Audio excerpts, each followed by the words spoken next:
Оваа зграда без станари и соглас за продажба на становите се наоѓа на спорната парцела поради која поранешниот градоначалник на Сарај Блерин Беџити доби кривична пријава од финансиската полиција.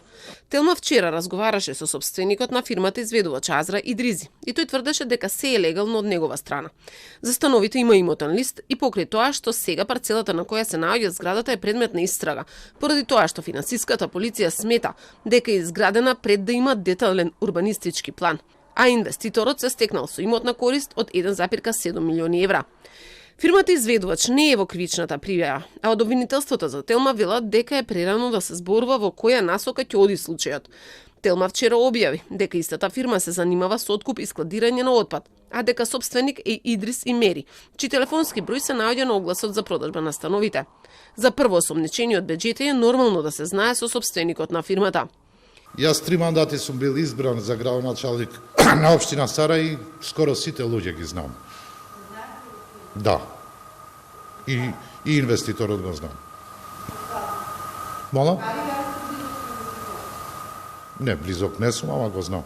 Беџити е осомничен заедно со уште 7 вработени од општина Сарај и град Скопје дека и покрај тоа што знаеле дека нема донесен ДУП за парцелата, изготвили и одобриле извод од план и одобрение за градба со невистинита содржина, како и пресметки за надоместок за утврдување на градежно земјиште, а надзорот извршил технички преглед на објектот и изготвил завршен извештај со невистинита содржина.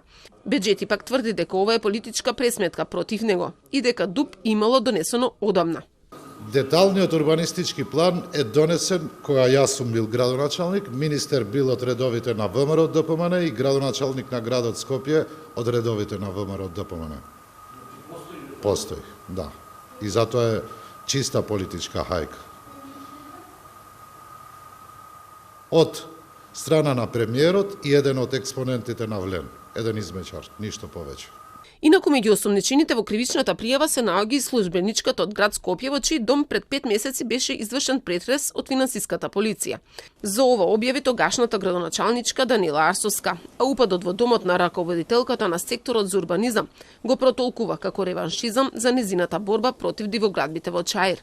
Тогаш на Арсовска одвреди пак и посочија дека има дивоградби и во Сарај, а дека одработува за ДУИ и за Беџити и Османи.